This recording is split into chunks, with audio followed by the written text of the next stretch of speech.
Hurry, hurry, come, let's go.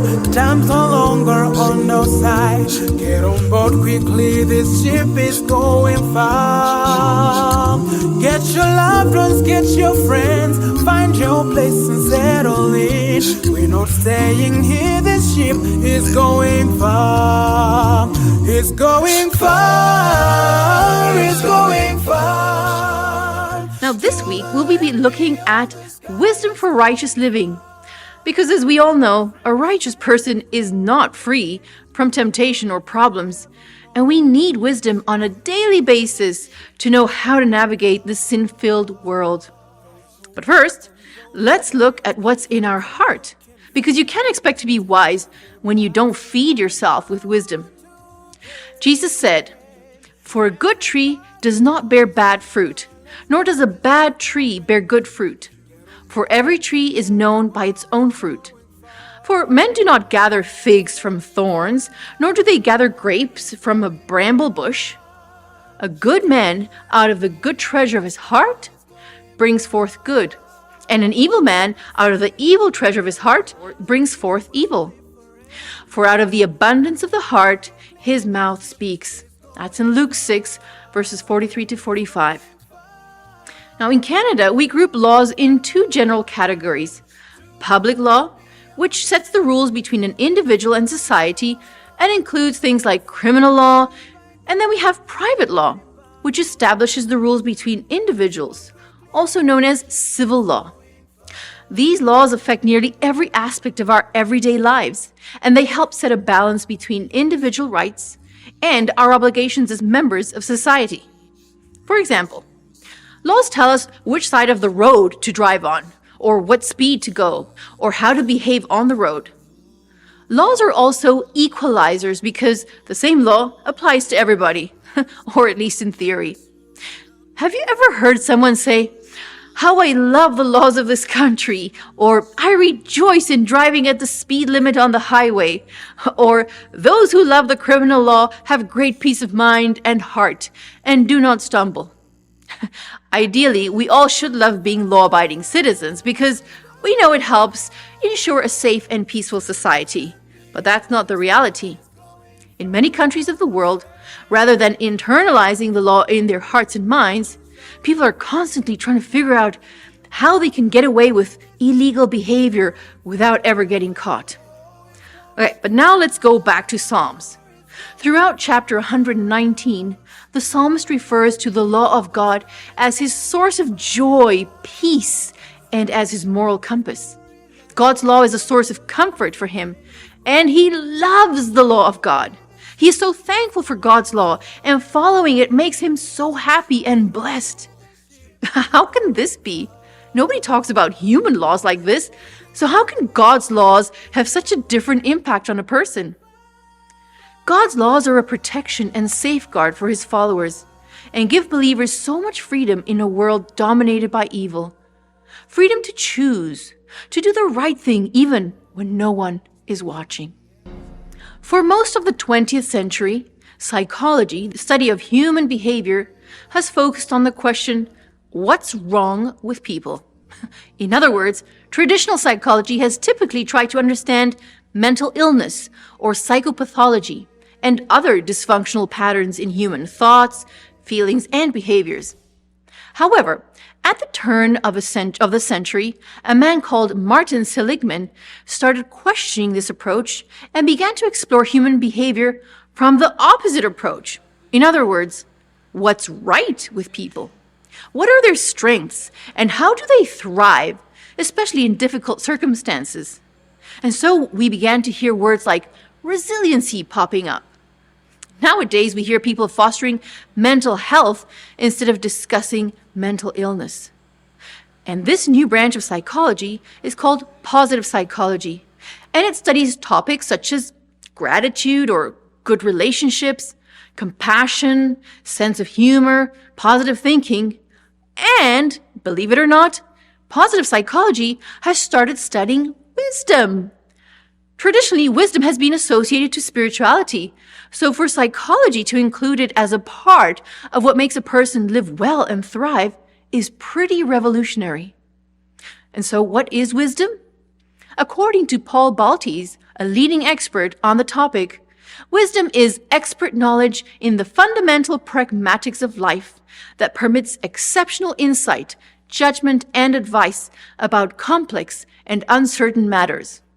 Or in other words, you can tell a person is wise when they use sound judgment to navigate a complex situation. While this idea may be revolutionary in the 21st century, thousands of years ago, the psalmist wrote, "Teach us to number our days, that we may gain a heart of wisdom." It was believed that Moses wrote Psalm 90, and I'm sure we can all agree that the older he got, the wiser he seemed to be, especially when we see the way he dealt with those stubborn Israelites. He seemed to understand that our lives are so fleeting, and if we want to live a meaningful life, we need to be wise in the way that we use the time God has given us. Moses helps us put our lives in perspective and reminds us that being wise in the Lord in this short life means leaning on God for exceptional insight or judgment about complex matters. And that's wisdom for righteous living. I'd like to end with Psalm 111, verse 10, which says, "The fear of the Lord is the beginning of wisdom. All who follow his precepts have good understanding." And finally, if you want wisdom, but don't feel you have any, James 1, verse 5 gives us a tip on how to get it. "If any of you lacks wisdom, you should ask God, who gives generously to all without finding fault, and it will be given to you." Let me ask you a question. Who of you likes tests? Most people get nervous before a test because they're afraid of not doing well or even failing. However, if you studied diligently and prepared yourself, you shouldn't have to worry, right? Ultimately, teachers prepare tests because they want to know if their students have learned the content or do they still require more learning. Now, what about getting tested in life? How do you pass that test, and what are the parameters for passing or failing? How do you learn for that? Is there a handbook to study from? If you observe human behavior, you'll notice that some people need to go through an experience in order to learn something, and that's called experiential learning. They need to be hands-on, experience the results of their actions firsthand. In contrast, there is vicarious learning, whereby a person learns by observing someone else's experience, mistakes, or successes, and applies them to their own life. In Psalms 81, verses 7 and 8, the author refers back to a familiar situation to the Israelites.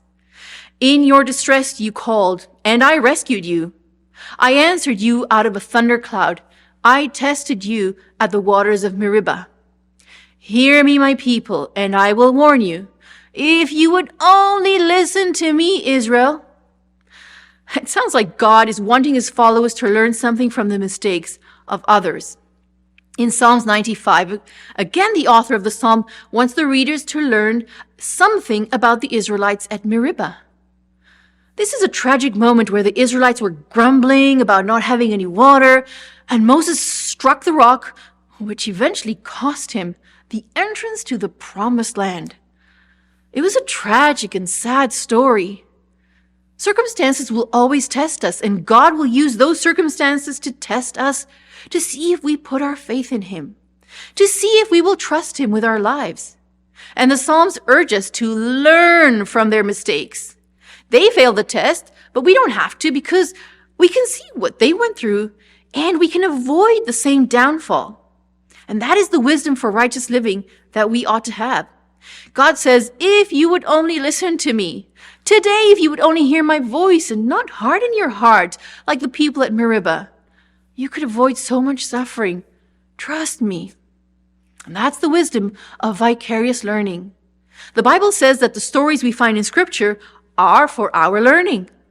Let's be wise and pass the Lord's tests with flying colors.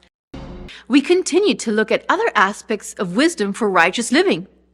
Today we'll look at how to avoid getting sucked into wicked ways.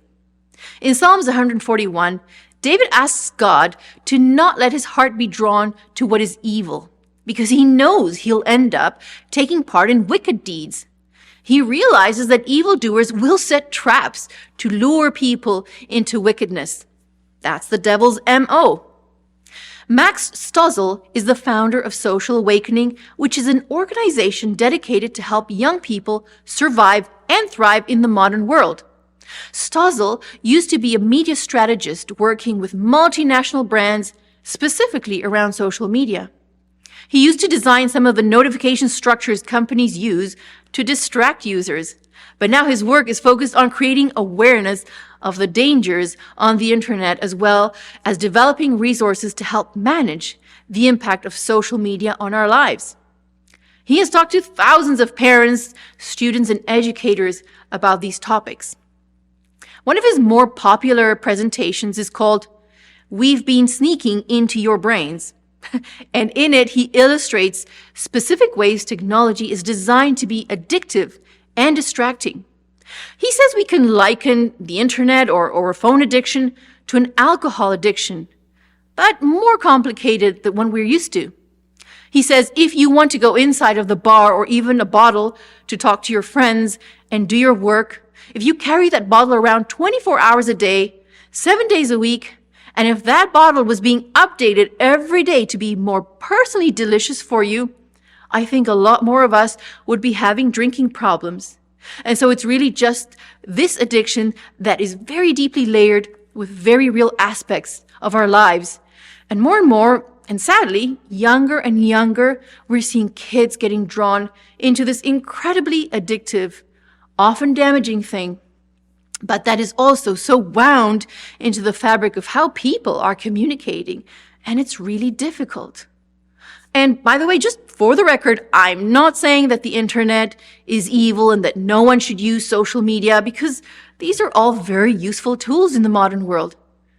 However, when we know, even from secular sources, that there are grave dangers in how we use and are used by these tools, then let us pray, like the psalmist that says, "Don't let me thoughtlessly fall into bad company." The internet or our phones are just one example of how we can be lured into doing something we had never thought of falling into. But it could be anything else, such as finances or gossip or selfishness, corruption, anything. Wicked ways are deceitful. Evil doesn't usually present itself as evil from the get-go. So let us be mindful and, above all, wise. My favorite tree is the weeping willow. I love its long, flowing branches and especially how it sways in the breeze. I think it is the most graceful tree ever. There are 2 enormous weeping willows close to my house and very close to the river, and every time I drive or walk by, I admire them. I recently learned that the root system of a weeping willow can be 3 times the size of the tree, and the roots typically grow in the direction of water, which is why they are so often next to ponds or rivers. In times of drought or very little rainfall, the weeping willow's roots will go to any extent to get water. They are infamous for seeking any moisture, so much so that as soon as a thin root finds a tiny crack in a sewage pipe or water line, it'll grow inside to the point of blocking the flow of sewage or water. Experts advise people to plant them far away from their homes and plant them next to a body of water. There they will thrive and grow beautifully. Psalms 1 talks about the way of the righteous and the end of the ungodly. Blessed is the one who does not walk in step with the wicked, or stand in the way that sinners take, or sit in the company of mockers, but whose delight is in the law of the Lord, and who meditates on his law day and night. That person is like a tree planted by streams of water, which yields its fruit in season and whose leaf does not wither. Whatever they do prospers. Talk about wisdom for righteous living. There are so many blessings that come with following God. The image of a weeping willow comes to mind, thriving under the right circumstances next to the water.